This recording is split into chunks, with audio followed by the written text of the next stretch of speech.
What is up, you beautiful people? Welcome back. As always, I feel like the episodes always have something, crazy happening in them, and today is no different, my guys. In an earlier comic that was released in 2015, we see Yoda training a youngling that would go on to become famous later on, and you'll see who it is in a minute. But this youngling was so severely injured under Yoda's supervision that he suffered a concussion and bled out of the back of his head. Luckily nobody found out about this incident because Yoda at the time was probably on death sticks. It's become a bit of a meme, but here is your guys' favorite death stick Yoda. This one is by far one of the most popular t-shirts on the shop that we've released. To buy this one and support the channel, simply check the link to the shop down in the description. Now, this little guy is none other than Caleb Doom, aka CANON. As he was meditating, young Caleb Doom ignites his training saber inside the Jedi temple. In fact, Yoda was the one who was instructing him. He was one day away from his initiate trials. Yoda went on to tell Caleb to maintain his form. He must do so. "I will try, Master Yoda," said Caleb, but Yoda responded as he always did.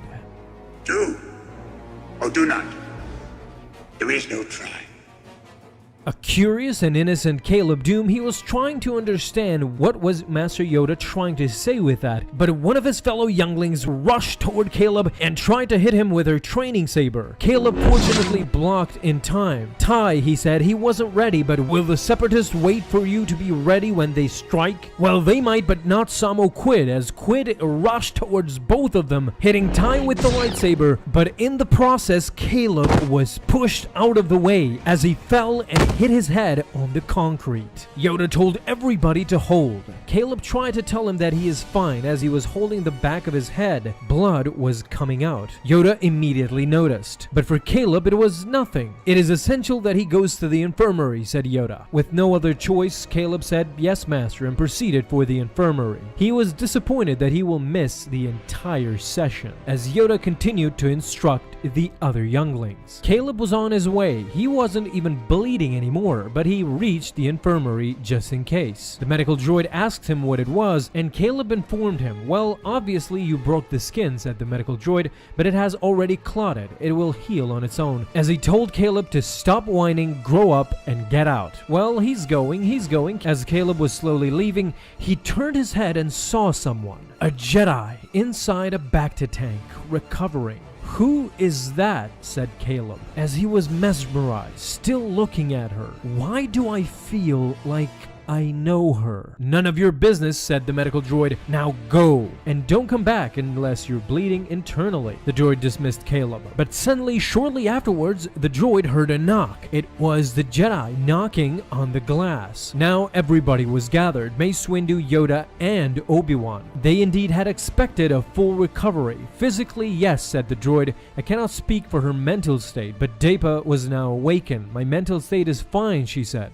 "Nothing like spending 6 months on a coma for you to relax." Obi-Wan was just happy to see her awake and alive. But she must be tested. A full fitness assessment, physical, mental, and emotional, according to the premier Jedi Masters. The next morning, the initiate trials would begin. The Jedi were watching the students closely. All of them, including Caleb Doom, was showcasing their skills in lightsaber combat, in the Force, and in anything that was required of them. In fact, it was around this time that Caleb and the others would be chosen by a Jedi Master to become their Padawan. At the same time, Depa was coming to her senses. She had regained both her physical attributes and in tune with the Force. The Council told her that she did well, but Depa, however, could not deny her failure. She had failed her mission on a massive scale. Master Kenobi welcomed her back to the Council as he stood up and freed her chair. But what was most important right now was the 3 younglings that had passed their initiate trials. They in fact should observe them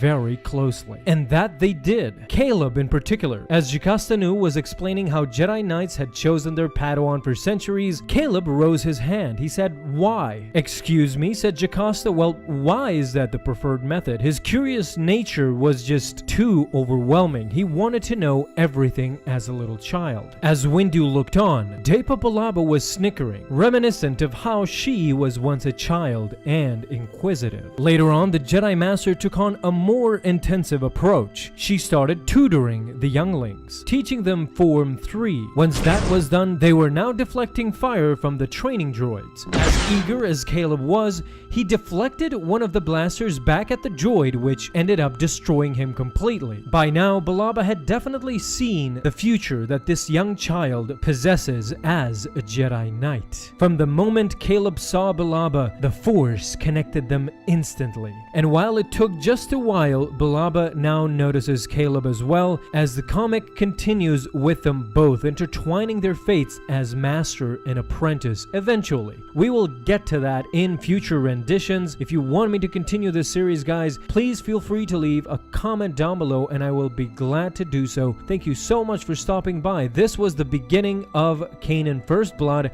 and hopefully we will do more of this very, very soon. Have an awesome day, and may the Force be with you always.